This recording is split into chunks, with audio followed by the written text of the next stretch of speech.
रब इश्रह ली सदरी वयस्सिर ली अमरी वहलुल उक़दतम मिन लिसानी यफ़क़हू क़ौली। अस्सलाम वालेकुम, डॉक्टर सनिया Bashir here, consultant diabetologist and CEO of diabetes टेलीकेयर। उम्मीद करती हूँ कि आप लोग खैर खैरियत से होंगे और यकीनन शुगर के साथ अपनी ज़िंदगी को बेहतर से बेहतरीन बना रहे होंगे। आज सबसे पहले आप लोगों से सवाल करते हैं कि क्या आप लोग डायबिटीज़ टेलीकेयर की ईद सीरीज़ से फ़ायदा उठा रहे हैं या नहीं? आपके कमेंट्स का मुझे सबसे पहले इंतज़ार होगा।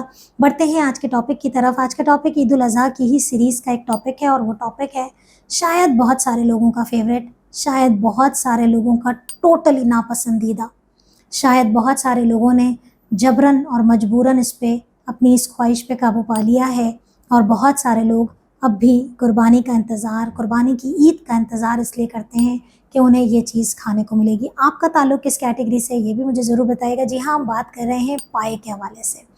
बहुत सारी वीडियोज़, बहुत सारी सोशल मीडिया पे चीज़ें नज़र आती हैं कि पाए ज़रूर खाने चाहिए। मिथ भी बहुत सारी हैं कि भई पाए तो चिकनाई को बढ़ाते हैं और हमारे जोड़ों में, हमारे गोडों में जो दर्द होता है, ख़ास तौर पे हमारे वो सीनियर हज़रात, मुझे पता है बहुत सारे लोग जो हैं वो 50 प्लस हैं और मैं उनके तहे दिल से मशकूर हूँ कि वो वक़्त निकालते हैं मेरी वीडियो सुनने के लिए।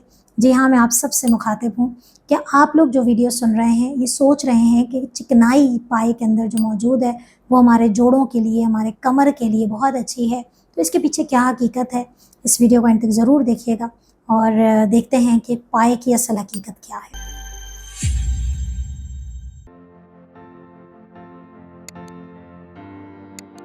पाए जो हैं वो बेसिकली देखें, पाए हम किसे कहते हैं, जो हमारे जो जानवर हैं जिनकी कुर्बानी हम करते हैं। और बेसिकली हम सिर्फ कुर्बानी की ही बात नहीं कर रहे, हम तो वैसे इन जनरल भी बात कर रहे हैं कि पाए यानी कि हम बात कर रहे हैं जो जानवर है उसके पैरों की, उसके पंजों की, और ये तमाम चीज़ें हमारी बेसिकली बात हो रही है कि ये पाए खाने चाहिए या नहीं। तो देखें, पाए आप सब जानते हैं कि चिकनाहट से भरे हुए होते हैं। अनफॉर्चुनेटली इसका जो ये जो चिकनाहट है इटसेल्फ, अभी पके भी नहीं है, जो चिकनाहट है वो बेसिकली फुल ऑफ कोलेस्ट्रॉल है, फुल ऑफ सैचुरेटेड फैट है। सैचुरेटेड फैट का मतलब क्या? ये वो तेल है, ये वो घी है, ये वो फैट है जो कि बैड कैटेगरी में आता है। सबसे पहले तो इसकी जो इन ओरिजिन इसके अंदर जो चीज़ें मौजूद हैं, अभी आपने पकाया भी नहीं है, मैं उसकी बात कर रही हूँ कि अभी तो हम कच्चे फॉर्म की बात कर रहे हैं कि ये फुल ऑफ कोलेस्ट्रॉल है। फिर दूसरी गलती हम क्या कर रहे हैं, क्यों पाए और ज़्यादा ख़तरनाक हो जाते हैं और पाए हम मना कर देते हैं, वो इसलिए मना करते हैं कि पाए पकाने का जो प्रोसेस है वो स्लो कुकिंग है और स्लो कुकिंग के नतीजे में जो सारा के सारा फैट है वो आपके सालन में, आपके जो आप बना रहे हैं उसका मसाला, उसमें शामिल हो जाता है। मज़े की बात है कि आप जब खाते हैं तो आपके हाथों में एक चिकनाहट आती है। तो ये चिकनाहट कोई अच्छी चीज़ नहीं है, ये बुरा कोलेस्ट्रॉल है और ये वही है जो आपकी लिपिड प्रोफ़ाइल निकालें, सब अपनी लिपिड प्रोफ़ाइल निकालें जिसमें LDL बढ़ा हुआ है, जिसमें ट्राइग्लिसराइड बढ़ा हुआ है। तो बस यही है, ये वही पाए हैं जो आपके इस फैट को बढ़ा रहे हैं। तीसरी चीज़, पाए बनाने में जो मसालों का इस्तेमाल होता है डेफ़िनेटली वो एक्सेसिव क्वांटिटी में होता है, इसलिए सोडियम भी ज़्यादा मिलेगा, नमक मसाले भी ज़्यादा हैं। तो यकीनन हम चूँकि पाए को हम ना ग्रिल करके खा सकते हैं, ना उसका बारबेक्यू करके खा सकते हैं, तो पाए ने तो पकना ऐसे ही है, अगेन नुकसान का बाइस। तीसरी और चौथी गलती हम क्या करते हैं भाई, पाए तो हम बना लेते हैं और बनाते हैं पूरा पतीला भर के और फिर खाते हैं उसको अगले 2 दिन तक। रीहीट हो के उसका घी और तेल जो बचा कुचा होता है वो मज़ीद निकलता रहता है और वो फैट जो है वो ऑक्सीडाइज़ होके और ज़्यादा नुकसानदेह बन जाता है और ज़्यादा जो है वो आपकी जिस्म में लिपिड, आपकी जो लिपिड्स हैं, आपके जो फैट है, आपका जो कोलेस्ट्रॉल है, उसके लेवल को बढ़ाता है।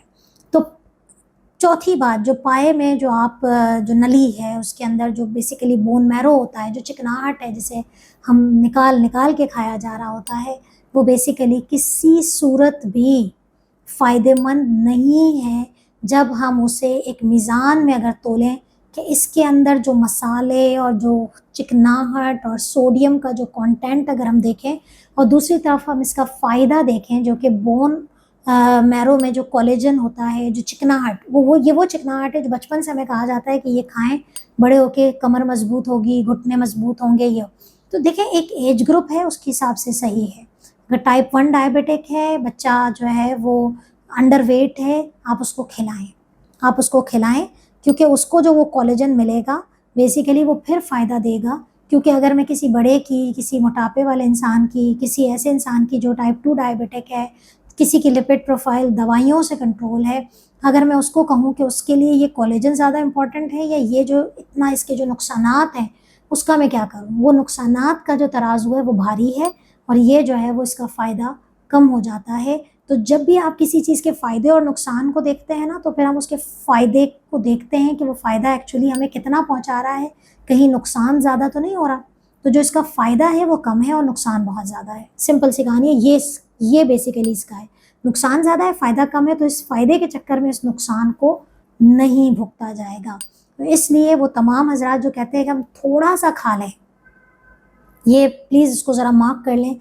तो क्या हम थोड़ा भी नहीं खा सकते? तो देखें, अगर आप थोड़ा खाने की गलती कर रहे हैं, पहले तो आप सिर्फ वही लोग खाएँ जिनकी सारी चीज़ें अभी तक अंडर कंट्रोल हैं, हार्ट पेशेंट नहीं है, गुर्दे के मरीज़ नहीं हैं। आप अगर थोड़ा-सा खाते हैं तो अब क्या करना है आपने? इस पॉइंट को ज़रूर मार्क करना है आपने कि अगर आपने थोड़े से पाए चख लिए, तो सबसे पहली बात है कि वो तंदूर की रोटी या नान से नहीं खाए जाएँगे, बिग क्रॉस। चावल से नहीं खाए जाएँगे, बिग क्रॉस। क्यों नहीं खाए जाएंगे? ये तो फैट है, ये तो कार्बोहाइड्रेट है। भाई फैट भी तो आगे जाके आपकी शुगर को बढ़ा रहा है और ये भी आपकी शुगर को बढ़ा रहा है, नहीं खाएंगे। दूसरी बात ये है कि अगर खाने की गलती कर ही ली है अपने शौक के हाथों मजबूर होके, तो फिर आपने कम से कम 1 घंटा एक्सरसाइज करनी है।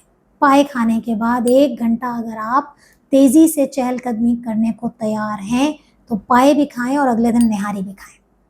ठीक है, तो आपने बर्न करनी है कैलोरीज। जिम जाते हैं, बहुत अच्छी बात है, 45 मिनट्स की अच्छी सी जिम कार्डियो करें जिसमें मुख्तलिफ पोर्शन शामिल हों, ट्रेडमिल भी करें, एरोबिक्स करें, साइकिलिंग करें, सब कुछ करें। अगर सिंपल वॉक करना चाहते हैं, निकल जाएं और आप कम से कम 45 मिनट्स टू 1 आवर अच्छी वॉक करें ताकि जो खाया पिया है वो अच्छे से बर्न हो जाए। तो ये बेसिकली कुछ टिप्स एंड ट्रिक्स हैं। इंजॉय करें, पोर्शंस के साथ वो चीज़ें खाएं जो कि खाने वाली हैं, वो चीज़ें ना खाएं जो आपको आगे जाके नुकसान पहुँचाएं। अपना बहुत ख्याल रखिएगा, दुआ में याद रखिएगा। अल्लाह हाफ़िज़।